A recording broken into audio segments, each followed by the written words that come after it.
championship match. We've had 17 championship matches so far this year, and the tournament leader has only won 3 times. So what do you feel that a tournament leader can do, Chris? It's really a difficult situation, and this young man has all the momentum. Right. 3 wins, 24 strikes, shot number 1. So, in your march to 17 PBA titles, did you prefer the top spot? Top spot is a great place to be, Chris, if you learn how to bowl from that position. And my experience tells me is to cut the hook down, go with more speed, be very aggressive in the early frames. Dick Weber taught me that lesson, and it's a good one to learn. It's a way to stay in the match, right? Number 1 position.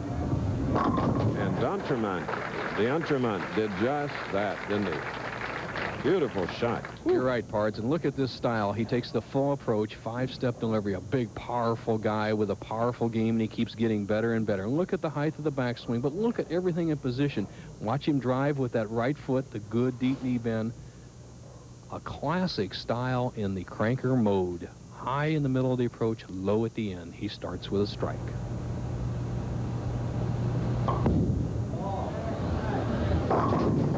And a 31-year-old goes left. Well, there's where I'm talking about the speed. Everybody is tentative when you've sat around for a while and bowling in a championship match. He throws the ball too softly and leaves the 3-10. Needs to get the ball near the 3-pin. Hopefully the ball will deflect into the 10. But once again, keeping the ball speed up is the key in the early going of a match. And the tournament leader has an open following a booming strike. And our statistician today, who was a great tournament leader, Butch Soper, returning after a brief illness, back on the tour. Butch doing a good job, and he was always tough from number 1.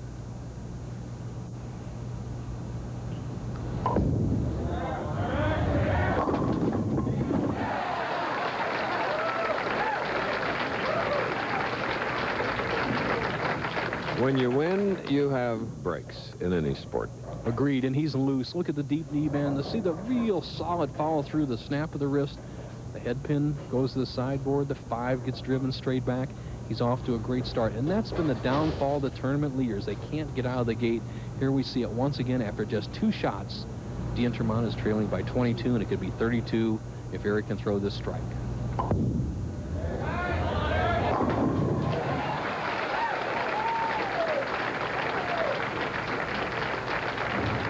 Usually he has strung 3 in the middle of the first 3 matches. Now he opens with 3. He is with it.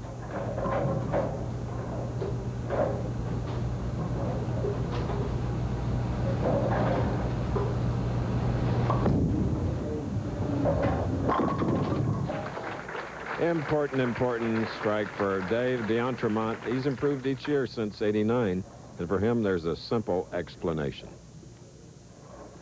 Well, I came out in '89 with the full intention of bowling full-time. Made the show the first week. Unfortunately, about a month later, I went home and found out I had pneumonia. Went through a real hard time for about a year and a half. The fall of '90, I came out full-time to bowl again. And for the most part, I've been bowling well since. Confidence is high. I've been gaining experience every week, so now I go into every week feeling I should bowl well.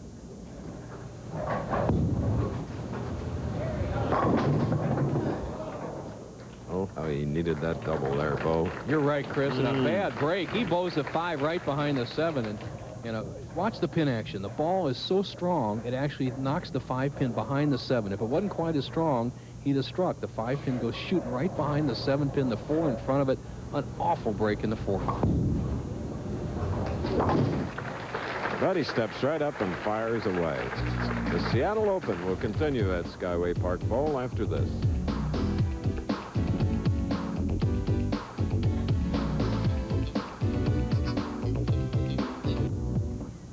The recently appointed commissioner of the PBA, a longtime friend from Firestone Golf and Bowling days, Mike Connor, out west with his wife Patty, and watching with you. There's Patty. Adolphson with a commanding lead of 32 pins. He's perfect through 3 frames. Championship game, Seattle Open. 5'10", 185 pounds.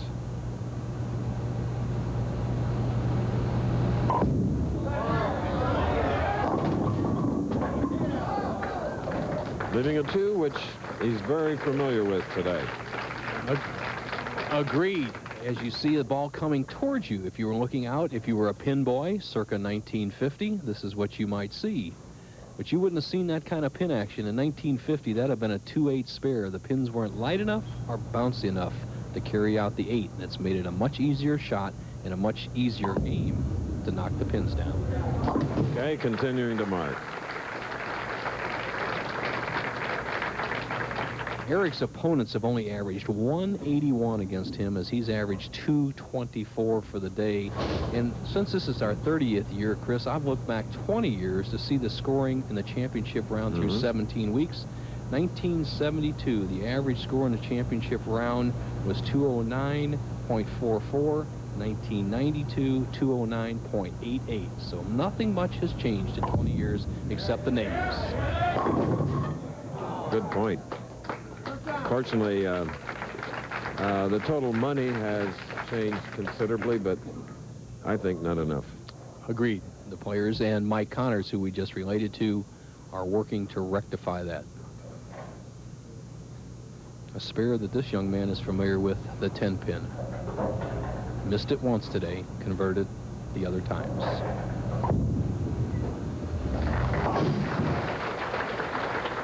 Eric Adolphson, who's had games at 225, 199, and 247. And for our tournament leader, naturally, it's his first match. He's been waiting off to our right throughout the afternoon to watch his opponent, Eric, win 3. Here he is now with the spare up shooting in the 5th frame, trailing by 30.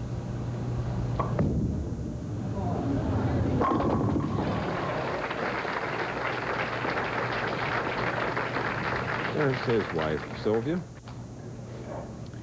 Dave D'Entremont, probably the most underrated player by the media out here on the PBA Tour. He's 3rd in all-time winnings among non-winners. He's won $255,000. Now let's see how he attacks the championship pair. Dave, the big guy, will start here and drift a little left and have a target in this area. So he's going to walk left, let that big, powerful swing slide out through that area. Leaving a 10. Earlier we talked about earnings. Last year, Dave earned $68,928, and that's far this year. And we're nearing the end of May. $66,695 with a second at the Fairlanes in Baltimore and a second at the Bud Light ABC Masters. And rated in the top 10 in points, which is awarded for performance out here on the tour. And not that type of performance, as he has really dug himself a ditch. Hurried the shot, Bo? Just not prepared, Chris. He looks like he slipped on the approach, and it's one thing that a player has to do is check the approaches on the championship pair. David on the extreme left side after a bad break and leaving the 10-pin, now misses it 42 pins behind, 6th frame.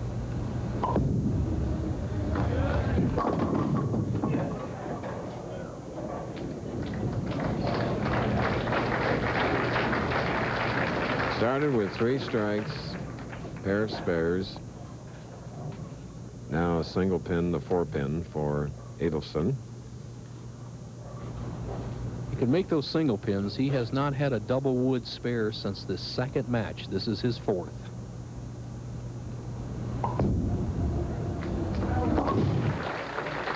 Winner today will receive $18,000 and will become eligible for next year's Firestone Tournament of Champions. That goes for either of the 2. First telecast, the 6th for this man, Dave D'Entremont. When you're trailing by 41, Wow, it's a little bit hotter, huh? The big man is sweating.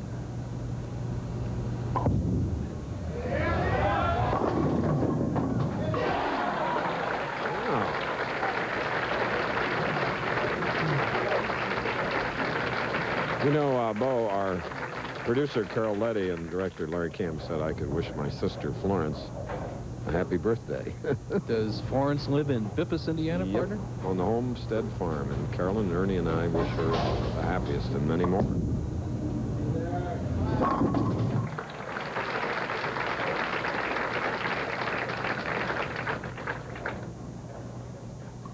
All right, right, for Dave D'Entremont, he averaged better than 230 leading this field for 4 straight days. The 5th day, we know he can throw strikes. He's had a couple of bad breaks. He had a 7-pin in the 4th frame. He missed a 10-pin in the 6th. As you can see, D'Entremont, the leader after 42 games, and he can throw strikes, but it behooves him to get striking right now or he cannot win.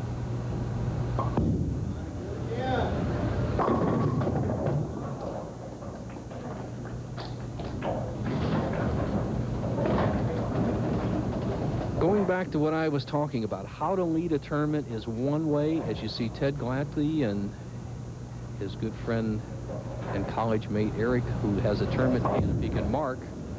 Going back to what I said, Chris, you got to be aggressive from that #1 position.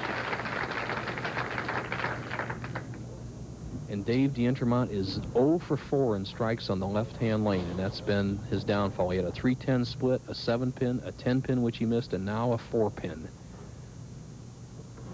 This man has been able to hit both lanes all day long. I don't think, Bo, I've ever seen such, maybe resignation on the faces of the 4 that haven't bowled so well today. You know, get late in the game and it's just like, what can I do that's right? Well, I agree. They have never really gotten zeroed on the pair, but this young man never gave them an opening. You know, he never just laid down and said, hey, I'm going to miss a couple of spares or throw a split. Here's the opening. He stayed right on top of them. Good match play composition. Remember, he was our 5th seed. So now he has gone through 3.5 or 3 3/4 of the field, and looks promising with that lead of 41 pins, Bo. No doubt. Needs 1 mark in either the 9th or 10th frames to win his first championship, his first time ever in a TV finals.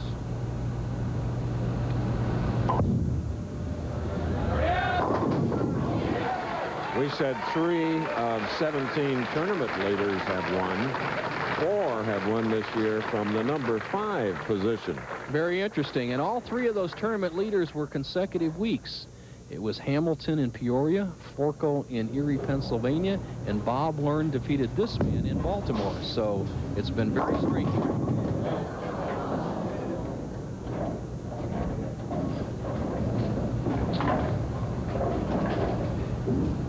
David looks up to the announce booth, but there's not much anybody can say to him. He'll have to critique what happened here. I think he's awfully, awfully tough player, and he'll only get better and learn by losses.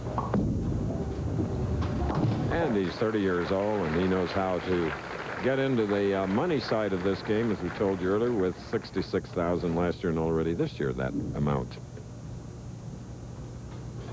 So 18,000 to this young man. More important, his first win.